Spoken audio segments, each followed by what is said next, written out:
친구님, 그리고 구독자님, 그동안 안녕하셨습니까? 오랫동안 그 침묵을 깨고 또 제가 유튜브를 같이 또 녹음하게 되었습니다. 조선왕조 500년 27대 왕까지 마치고 나서 고려시대 왕조를 한번 해볼까 하다가 너무 역사 이야기만 하면 또 재미가 없으니까 그렇다고 해서 뭐 제가 살아나가면서 역사 이야기 하지 않으면 뭐 특별하게 재밌는 게 있습니까? 뭐 역사 이야기, 옛날 이야기 이런 게 재밌잖아요.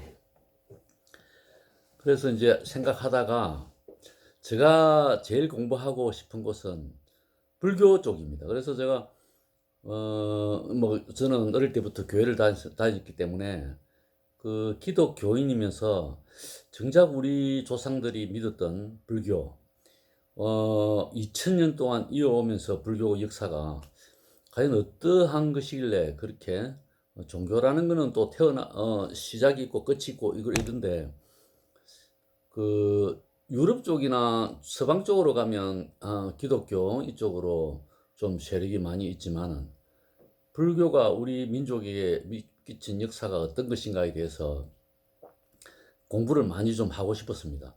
그래서 이번 기회를 통해서 아마 불교 이야기를 좀 한번 해볼까 싶어서 제가 한번 이번에 녹화를 하게 되었습니다. 어, 사실 뭐 스님이 이런 이야기 해야 되는데 저는 사실 공부를 보고 싶어서 하는 겁니다. 그래서 제가 하는 이 이야기가 여러분들 보시기에 뭐 틀린 게 있으면 또 댓글 달아주시면 제가 이제 그때그때 수정하고 아마 틀린 것도 많을 거예요. 그러나 유튜브를 녹음을 한다라는 거는 제 개인 생각을 이렇게 녹화하기 때문에 정확하지는 않잖아요. 뭐 예를 들면 뭐 시험에 나오듯이 뭐 어떻게 정확하게 역사 자료에 의해서 정확하게 최대한 제가 아는 범위 내에서 공부한 범위 내에서 정확하게 이야기를 하되 그러나 제 사심이 많이 들어가서 이렇게 한다 이렇게 보시면 될 것 같습니다. 그러면 어떻게 할 것이냐라고 또 생각을 해봤거든요. 그러니까 불교 공부를 하되 그 우리 역사책에서 나왔던 그 유명한 스님들 있지 않습니까? 많은 스님들 있지 않습니까? 그 스님들 한 분 한 분 찾아가면서 그 스님의 역사의 발자취를 따라서 가보고 또 그 스님이 했던 그 시대에 행했던 이야기, 그 다음에 그 시대에 있었던 역사적인 사건, 이런 거를 토대로 해서 제 개인 생각도 좀 섞어가면서 이렇게 한번 꾸며보려고 합니다. 여러분들 아마 재밌게 좀 봐주시고, 여러분 제가 공부했던 그 내용하고 여러분이 알고 있는 그 지식하고 좀 다를 때는 여러분들 또 많은 충고를 해주시면 뭐 전화해 주셔도 좋고 아니면 댓글 달아주시면 고맙겠습니다. 왜냐하면 제가 아는 곳이 전부가 아니니까 오늘 그 첫째 그 스님으로는 나옹 스님으로 해보겠습니다. 여러분들 나옹 스님 아시는 분도 있겠지만은 모르시는 분도 좀 있을 겁니다. 그러나 제가 이거 이야기하면 다 아실 거예요. 청산가 여러분 아시겠죠? 제가 한번 외워보겠습니다. 이 나옹 스님이 지으신 청산가입니다. 청산은 나를 보고 말없이 살라하고 창공은 나를 보고 티없이 살라하네. 탐욕도 벗어놓고 성냄도 벗어놓고 물같이 바람같이 살다가 가라 하네. 세월은 나를 보고 더덥다 하지 않고 우주는 나를 보고 곧덥다 하지 않네. 번뇌도 벗어놓고 욕심도 벗어놓고 강같이 구름같이 말없이 가라 하네. 청산가입니다. 여러분들 이 시 많이 들어보셨죠? 좀 자기 자신을 한번 둘러볼 때 이런 시를 가끔 생각하지 않습니까? 청산은 나를 보고 말없이 살라하고 창공은 나를 보고 티없이 살라하네. 공직자들한테 정말 필요한 그러한 시인 것 같습니다. 이 나홍 스님은 태어난 지가 1320년 태어났습니다. 고려시대, 거의 이제 고려시대가 후반기. 조선이 건국한 지 제가 조선시대 이야기하면서 재밌게 그때 이야기했죠.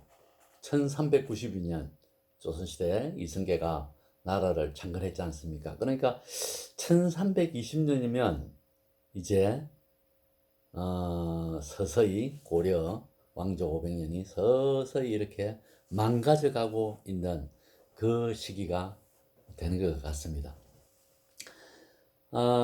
그때 그 시기에 전 세계는 어떻게 됐느냐?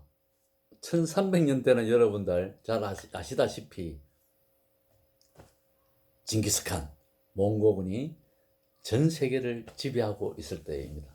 우리나라도 그때 몽고군이 쳐들어와서 그냥 넙죽 항복을 하고 고려가 우리나라를 이렇게 형제하고 맺어가지고 우리하고 교류를 하고 있을 때였습니다.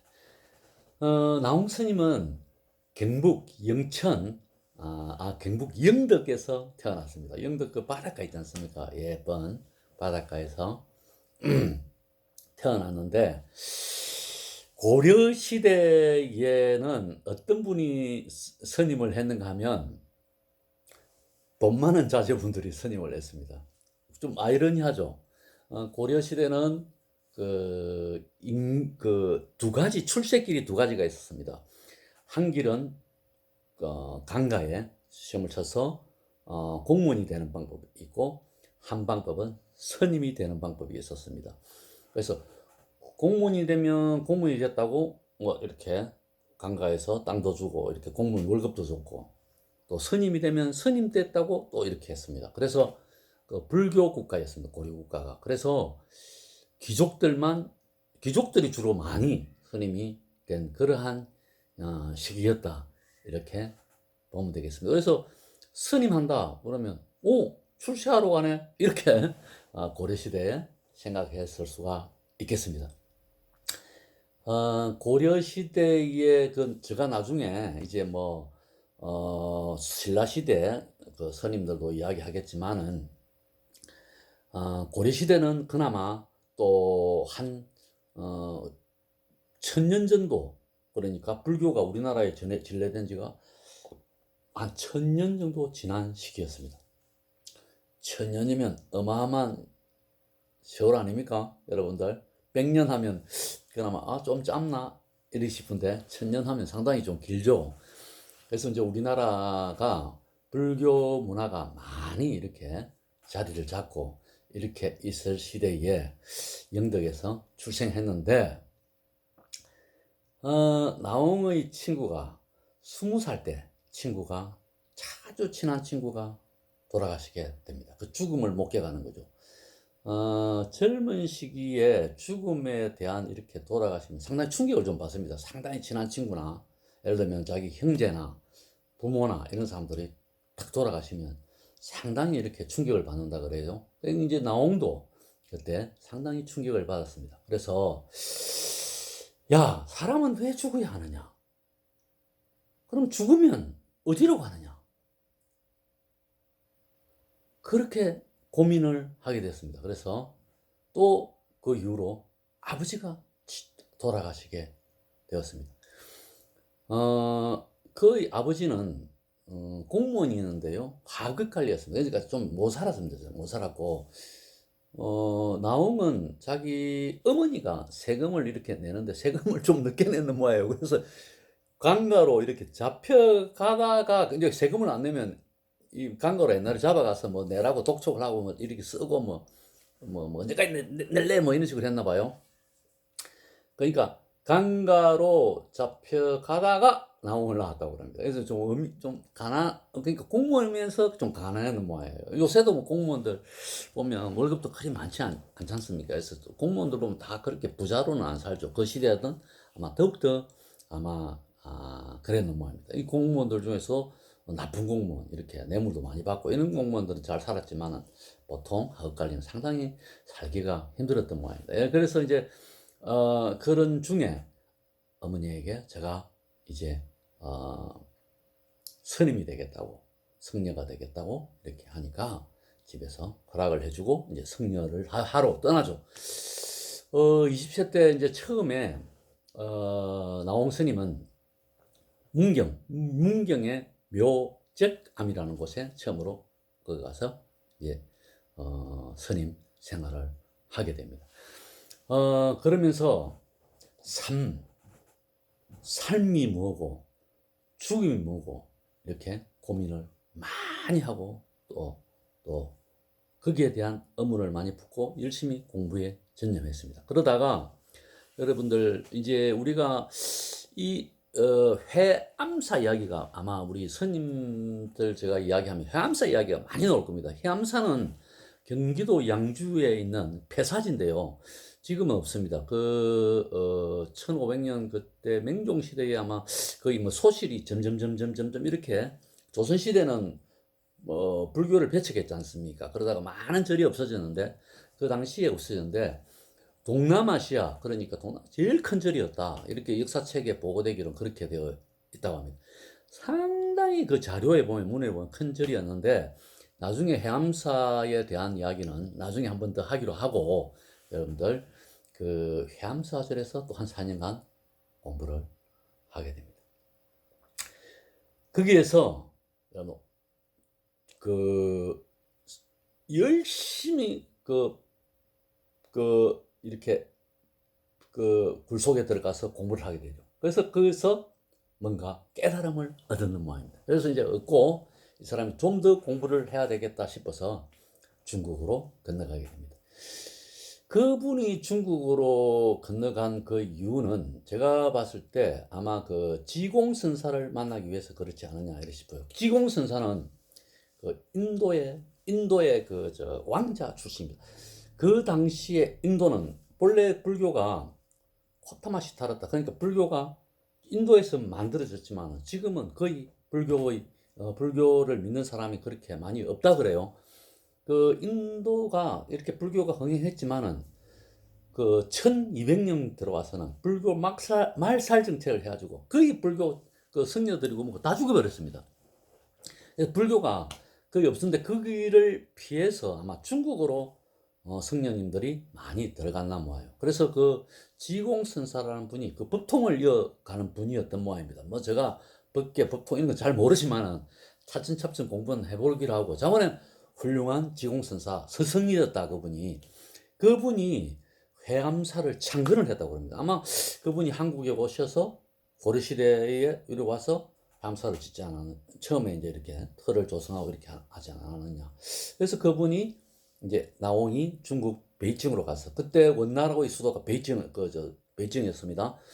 그래서 가서 만나서 처음으로 이제 만나서 지공 스님을 이렇게 만났죠. 만났는데 제일 먼저 이렇게 물었습니다. 야, 나홍, 너는 이곳에 올 때 육지로 왔느냐, 배로 왔느냐? 이렇게 물었습니다. 그래서 그 답을 저는 신통으로 왔습니다. 이렇게 했습니다. 저는 잘 모릅니다만은 지공은 다시 한번 이렇게 물었다고 그럽니다. 그러면 나에게 신통을 좀 보여줘 봐라.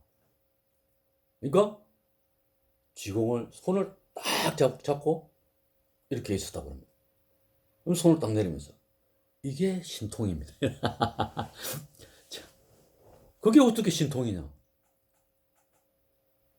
우리가 밥을 먹고 우리가 길을 가고 우리가 공부를 하고 여기를 오고 이것이 진리고 이것이 신통입니다. 이렇게 답을 했다고 합니다. 그러니까 지공이 야 그래 너는 내 제자가 되라. 이래서 아마 제자로 받아주었는 모양입니다. 그래서 공부를 했는데요. 나홍 스님이 중국에서 한 10년간 계셨는데 그 당시에 고려는 공민왕이 나라를 다스리고 있었습니다. 여러분들 공민왕 잘 알지만은 고려가 원나라에 폐막이 되고 점점 경제도 나빠지고 힘도 빠지고 또 집권 세력들이 무신들 그다음에 검문세가들이 점점 세력이 세지면서 왕권을 약화시키려고 그렇게 하고 있을 때였습니다. 그러나 공민왕은 원나라하고 대적을 하고 다시 우리 고려의 땅을 되찾겠다고 이렇게 계속 하고 있을 때였습니다. 그래서 소문을 들어보니까 나공 스님이 지금 중국에 가서 공부를 하고 있는데 그분을 좀 모셔와서 우리 고려를 왕권을 좀 잘 좀 해주고 그 다음에 불교도 꺼져가는 불교도 좀 잘 좀 이렇게 부흥도 해주고 이렇게 하면 좋겠다. 그렇게 해서 모시고 왔다고 합니다. 모시고 와서 여기저기 이렇게 주지도 좀 맡고 이렇게 했는데 그 나홍 스님은 전혀 정치하고는 전혀 상관이 없었습니다. 그래서 나홍 스님은 오직 깨달음, 진리, 공부에만 전념을 하신 분이었나 봅니다. 공민왕의 생각하는 그러한 자기가 우리 그 고려의 왕조를 좀 이렇게 좀 해주고 이렇게 할 줄 알았는데 그렇게 하지 않은 거죠. 그 와중에 여러분 공민왕은 신돈이라는 스님을 만나게 됩니다. 그래서 그 당시에 노국공주가 자기 부인이 아이를 낳다가 돌아가시게 되죠. 그래서 돌아가시니까 공민왕이 그냥 미쳐버립니다. 그래서 공민왕은 잘 그리는 그림을 그려놓고 매일 울고 노국공주를 그리고 술을 먹고 파탄하면서 신돈 스님에게 나라를 다 맡긴 상태였습니다. 그 나라는 개판이 되죠. 신돈은 스님인지 아닌지 모르겠습니다. 나중에 뭐 신돈 스님은 제가 스님이라고 별로 인정을 하고 싶지 않습니다. 왜냐하면 그분은 좀 그러니까. 그래서 그분은 신돈 같은 경우는 스님 같은 경우는 천민 출신이면서 밀양에서 태어나서 천민 출신이면서 스님이 돼서 나중에 수업을 받고 아주 말을 잘하고 아주 그 능수능란하고 정치도 잘하고 이렇게 해서 아마 공민왕의 시임을 받아요. 그래서 굉장히 높은 자리까지 올라가다가 나중에 공민왕이 자기를 죽이려고 공민왕을 죽이려고 신돈이 이제 하다 보니까 그게 발각돼서 다시 신돈을 다 처단시키는 그러한 사건이 발생하게 됩니다. 이거는 뭐 그렇지만은 자원의 나홍 스님 같은 경우는 그런 어떤 정치하고 자기의 어떤 권력하고 이런 거하고는 전혀 상관없이 고려 시대의 불교의 부흥에 앞장서고 여기저기 돌아다니면서 훌륭한 업적을 많이 낳고 나홍집 등등 좋은 책을 많이 저술한 분이다 이렇게 생각하면 될 것 같습니다. 나홍 스님 같은 경우는 본인이 정진한 그러한 분인데 제가 왜 그러면 나홍 스님을 제1회 이렇게 했느냐면 청산가 거기 옛날부터 제가 청산가를 알고 있었거든요. 근데 그 청산가 저자가 누군지 사실을 잘 모르고 있습니다. 스님 공부를 하다 보니까 청산가 이게 나홍 스님이 지은 거예요. 그래서 그냥 하고 싶은 거여서 제가 이분을 제1회 손님으로 모셔서 한번 이렇게 이야기를 해봤습니다. 여러분 재밌게 들었는지 모르겠습니다. 노래 한 곡도 이거는 제가 김주원 노래이기 때문에 노래 한 곡 하도록 하겠습니다. 노래는 님은 곳에 하도록 하겠습니다.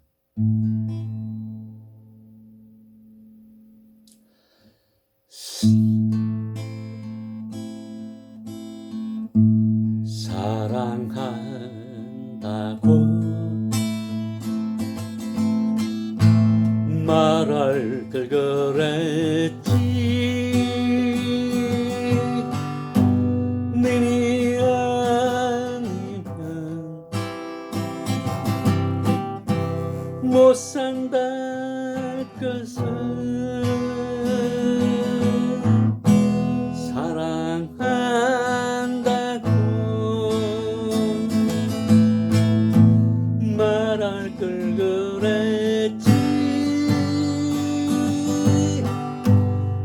망설이다가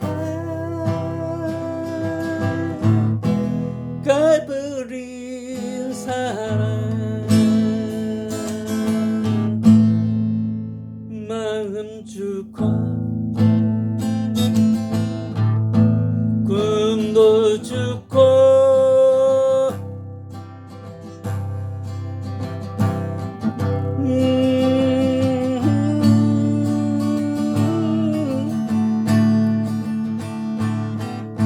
멀어져 갔네 니만 먼 곳에 영원히 먼 곳에 망설이다가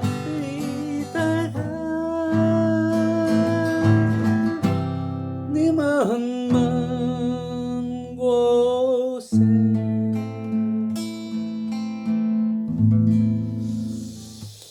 예, 오랜만에 녹음을 하니까 녹음도 좀 어색한 것 같고 여러분들 나온 스님 또 스님 이야기 하려니까 함부로 잘못했다가 불교 또 믿는 사람들한테 욕 들어물 것 같고 그래서 최대한 좀 제 개인 의견을 안 넣으려고 그러는데 또 개인 의견을 안 넣으려고 그러니까 재미가 좀 없을 것 같고 2편에서 또 다른 어떤 손님을 이제 또 모시고 이야기할 때는 좀 제 개인 의견도 좀 넣고 약간 좀 섞어가지고 더 재밌게 그렇게 녹화하도록 하겠습니다. 오늘 오랜만에 녹화했습니다. 봐주셔서 감사합니다. 감사합니다. 네.